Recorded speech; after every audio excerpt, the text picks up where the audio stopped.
What's up guys, Davey here from PhoneBuff.com, and in this video I wanted to share my thoughts and experiences that I've had with the Galaxy Note 2.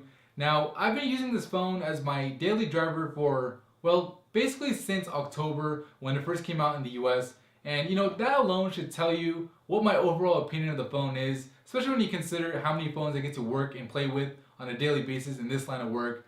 But I'm still using it as my daily driver today, and I'm going to be changing it very soon actually, which I'll tell you about in the next video.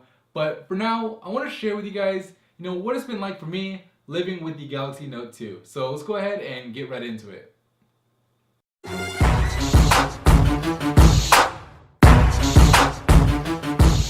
So there are so many things that really make, having the Galaxy Note 2 a unique experience. But out of all of them, I'd say the one that really stands out to me is how many people have come up to me and asked, oh, what kind of phone is that? Or, hey, is that the new Galaxy? I've even had a couple of people come up to me and ask, is that the iPad mini?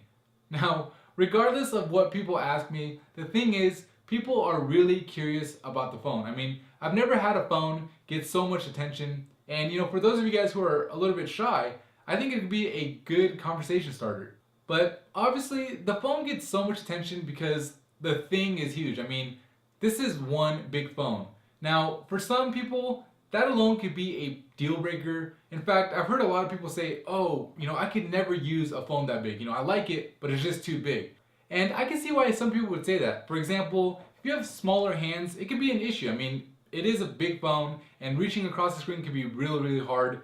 As it is, if you have smaller than average hands, might be a deal breaker. And it doesn't really have to do with just your hand size. It can do with your clothing too. For example, I know a lot of girls out there, who say, oh, I'd really like to use that phone, but it's just too big to fit in my pocket. And it's not just a girl thing, by the way. It could be, for a guy too, if you wear tighter clothes or if you have clothes with smaller pockets. But definitely is an issue if it doesn't fit in your pocket. If you're a girl, maybe you can put it in your purse, but I don't know how convenient that would be.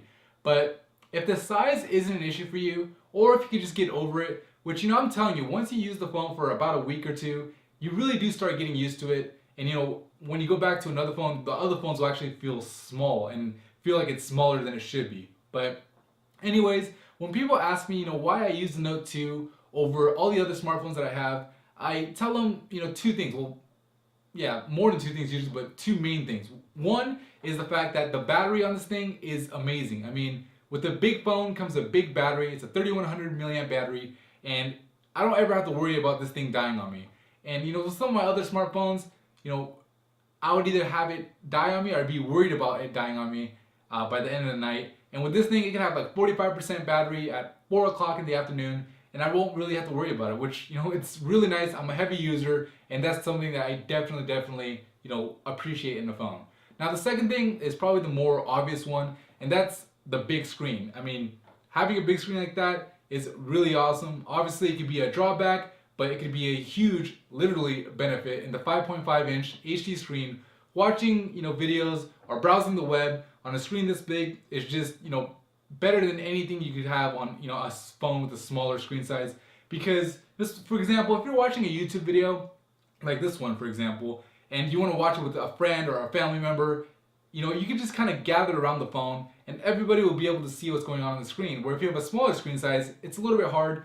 And thankfully, the speaker in here is actually good too, so it only adds to that experience.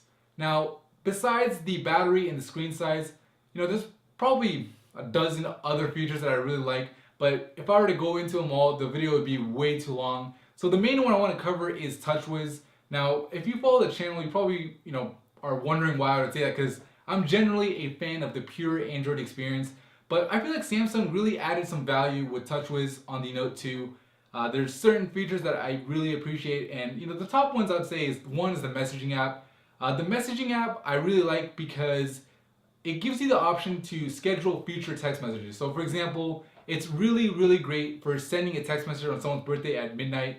Another thing is the alert repetition, which is really good for me at least, because sometimes when I get a text, I don't check it right away, and then I end up forgetting to check it later because the phone's just in my pocket. And with this alert repetition, it'll basically do the same notification at a set interval, which I think I have mine on 10 minutes. Basically every 10 minutes it'll vibrate and make my ringtone or sound my ringtone, and until I actually go in and check it. and it ensures that I don't miss text messages, which is great because I've missed a lot of text messages in the past. Speaking of alerts, another feature that I really like is the Smart Alert feature. So for example, with Smart Alert, if you have your phone just sitting down on a desk and you want to pick it up and go, what it does is if you have an unread text message, it will actually vibrate. So there's no need to actually look at the screen and turn it on every time you check you pick up your phone, or you don't have to sit there and wait for the LED notification light to come on, which I found to be really convenient. I can pick up my phone, throw it in my pocket if I don't feel it vibrate at all. If it does vibrate, I'll check it. I don't have to check it every single time, which is a pretty big convenience. And then the other thing I have to say that's among the top of my list for Samsung TouchWiz features is the ability to hide apps. Now, you might say, you could just uninstall an app that you don't need. I mean, if you're gonna hide it, you might as well uninstall it. And I kind of get what you're coming from, where you're coming from. But personally, sometimes there's an app I'll use maybe only once a month, but it doesn't necessarily mean I want to delete it off my phone. Being able to hide it, has allowed me to consolidate my app pages down to 2 pages, which makes it a lot easier to find, what I'm looking for in these 2 pages. And whenever I need the app that I hid, I can just, unhide it and it comes right back on. No need to download it again. No need to depend on that data connection, which, it's really nice and really convenient and adds to that great experience. Now, the one feature on here that, it's marketed heavily by Samsung is the S Pen. And honestly, it's not bad. I mean, it's actually really good. It works really well. It works just like you'd expect it to. But honestly, I don't use it. I mean, I've had this phone for a couple of months, and I think I've used it like 2 or 3 times. 2 times I used it because I was trying to explain something to somebody, and they weren't quite getting me, so I just kind of drew it, and I was able to get that message across really clearly, which was pretty cool. And then the one other time was I actually signed a contract on the phone. I was in Las Vegas for CES.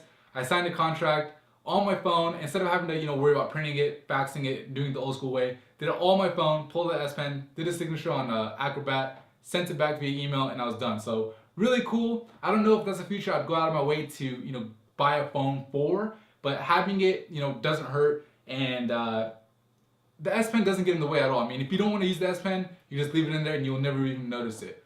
Now, I've talked about a lot of things that I like about the phone. Obviously, I like it more. There's more things I like about it than I dislike, but I do like to give some of the negative features or negative things about a phone in my reviews. And the one thing I'd have to say, I already mentioned, is the size. I mean, it is a big phone, and it does take some getting used to.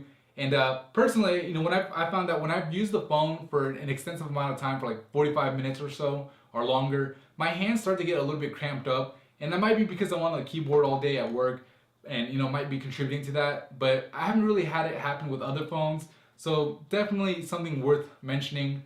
But other than that, I have to say I'm pretty happy with what Samsung did with the Note 2. I mean, it's got the quad-core processor, 2 gigs of RAM, an HD screen that's huge, great 8 megapixel camera. It has LTE, NFC, Bluetooth 4.0, removable battery, a micro SD card slot. So I mean, it has pretty much everything that I'd want in a phone. Maybe the only thing I'd say other than the size that's a drawback is the plastic design. Not really, I've never been one to really complain about Samsung's plasticky designs, and at this point they're kind of known for it. But I dropped my phone recently and it got a little scuff mark, and it was like from like 1 foot up. I was like on a chair and it fell down on cement, and it got a scratch, which some of my other phones, even like the iPhone 5, hasn't done that. So that's a downside, but if you don't really drop your phone, not that big of a deal. But yeah, I mean, those 2 drawbacks are definitely something to consider, but I think that the pros heavily outweigh the cons with the Note 2, at least for me personally. Now, that's the thing with phones, it really comes down to personal preference, and it matters what's important to you. If the size is too much for you to deal with, then obviously this isn't the phone for you. But that's not to say that the phone can't be improved too. I'm sure with the Note 3 there's a lot of things that Samsung's going to be able to do. But that's it. That's how it is with all technology. I mean, technology moves at such a fast rate that of course there could be an HD screen. I mean, right now this is a 720p screen. There's HD screens, or full HD screens, should I say, as 1080p out. The Galaxy S4 is just around the corner. But the thing about the Note 2, and for example, comparing it to the Galaxy S4 or any of the Galaxy S phones, is that it's a completely different breed of a smartphone. I mean, they're not in the same segment. The Note 2, offers you that half tablet, half smartphone experience. With the S Pen, if you're one to use it, it really changes the whole dimension of the phone. And that's something to consider when you're looking at the Note 2. I mean, you can't really compare it in the same way as you would, the Galaxy S4 and the HC1.